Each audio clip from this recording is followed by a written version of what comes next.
Caroline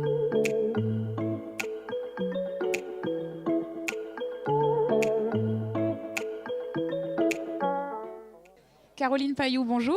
Bonjour. Vous êtes la fondatrice d'Ignition Programme. Alors, je ne vais pas me lancer, je vais vous laisser me raconter en quoi ça consiste. Ça veut dire quoi? Qu'est-ce qui se cache derrière ce nom?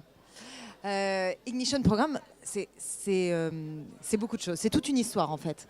Moi, quand j'ai démarré Ignition Programme, en fait, ça faisait 10 ans que je faisais du conseil et que dans cette vie-là, je croisais beaucoup trop de gens absolument brillants qui s'ennuyaient considérablement dans leur job parce qu'ils ne trouvaient pas de sens, parce qu'ils se sentaient sous-utilisés et parce que... en fait, dans un monde où on ne peut plus confier sa carrière toute sa carrière, disons, à une entreprise et à un DRH, en fait, ils n'ont personne sur qui s'appuyer pour construire leur carrière. Or maintenant, cette génération de toutes les lettres de la fin de l'alphabet, elle est entrepreneur de sa carrière. Et de l'autre côté, je connaissais plein d'entrepreneurs qui avaient des super projets, plein de sens, avec des super missions responsabilisantes, tout ça. Et qui avaient du mal à recruter. Donc, méga frustration. Méga frustration, d'autant que l'année dernière, je crois qu'il y a 70% des startups qui ont loupé un recrutement. D'accord. Louper un recrutement, c'est entre 30 et 50 000 euros de perdu en moyenne. Donc, ça peut piquer fort. C'est 1 an de perdu. C'est un stress, un mal de dos et un prix en chiropracteur qui doit être hallucinant. Bref, tout ça me paraissait complètement inacceptable. Et donc, effectivement, il y a 5 ans, on a lancé Ignition Programme. Et ce qu'on fait, c'est qu'on accompagne l'hypercroissance RH dans les startups et dans les scale-up. D'accord. Donc, Ignition Programme, c'est d'abord une méthode. C'est une méthode qui permet de qualifier très précisément et de manière très pointue les 20 000 candidats annuels qui viennent à nos portes pour chercher l'aventure entrepreneuriale et d'en sélectionner le top 5%. Ils ont les compétences, du coup, ils ont l'esprit entrepreneurial et ils délivrent. Et puis Ignition Programme, c'est aussi un accompagnement qui nous permet de les connaître par cœur. Donc comme on les a qualifiés super bien et qu'on les accompagne, on les connaît vraiment bien et on les place dans le job dans lequel ils vont faire un carton. Ce qui permet à nos startups de faire un carton. Et effectivement, cet accompagnement, c'est très très concret. C'est du coaching, c'est de la formation et c'est un réseau dans lequel on permet à plus de 1000 personnes de se co-former, de collaborer de manière à grandir tous ensemble. Voilà. Alors vous le disiez, il faut des bonnes pratiques, il faut être accompagné, etc.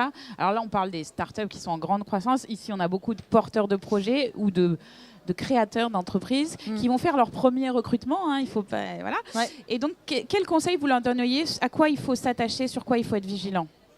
Ah là là, le premier recrutement. Comme disait Steve Jobs, les 10 premières personnes sont celles qui vont définir le succès de la boîte. Bon, je sais pas, on n'a pas tiré de stats. Pas de pression. Voilà, pas de pression. On n'a pas tiré de stats là-dessus, on ne sait pas. Néanmoins, nous, on a des croyances fortes sur le type de profil qu'il faut aller chercher.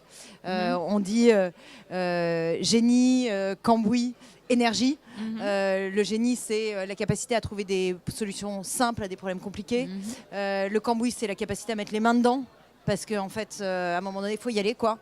Et l'énergie, évidemment, parce qu'il va en falloir pour se battre, pour créer quelque chose et le sortir de terre. Après, il y a des bonnes pratiques. Il faut savoir quels sont nos objectifs. Qu'est-ce qu'on veut réussir?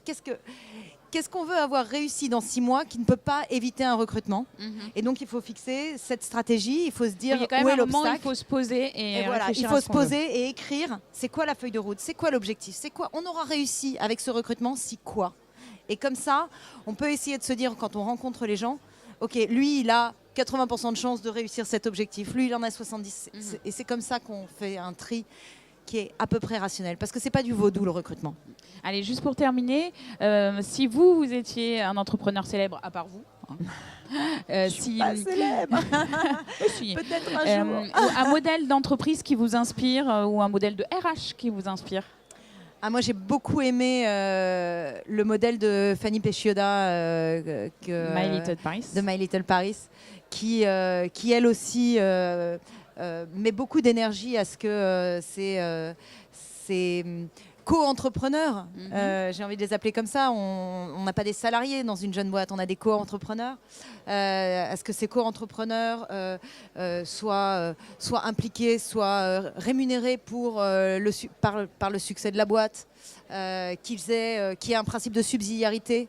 Voilà, nous on valorise beaucoup ça, la responsabilisation. C'est l'exemple qui illustre tous vos propos. Très bien, merci beaucoup. Je vous en prie, merci à vous.